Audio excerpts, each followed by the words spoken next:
kūrybos įtaka apskritai pasaulyje aplinkai žmonėms? Čia toks jau globalus klausimas labai. Čia net nėra ką atsakinėti, aš manau.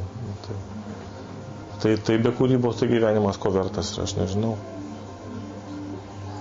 Tai kūryba tik kiekvienam žingsnį yra. Tai. Kodėl mumise Lietuvoje vis tik tai nėra vertinama? Kodėl nėra vertinama, čia jau yra rimtas klausimas. Galbūt ir negali visi to vertinti. Visi jų gyvena, kiekvienas turi savo kreivę ir savo suvokimo lygmenį. Kiekvienas turi, vienas strelytė šauna, reiškia, skrenda 2 metrus, kitas 100 nuskrenda.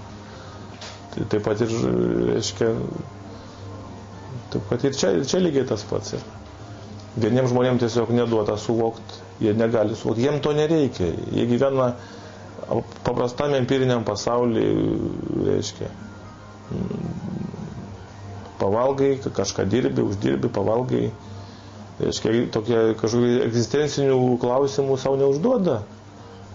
Jie gyvena paprastam, tai ką apčiuopia, tai ką paliečia, tai ką gali pačiupinėti, to tikio, visą kitą jiem atrodo, reiškia, neturi prasmės. Bet tai taip, manau, ir turi būti, visur taip yra, iš principo, pasaulyje, kad menu domisi tik tai tam tikra visuomenės dalis. O kitiem visiems viso to nereikia, kitiem reikia, užtenka, kaip ten, duonos ir žaidimų, tai pragyvent gali, kad kažkas tai palinksmintų tave ir toliau eini ir sukiesi tame. Negali visiems to reikėti.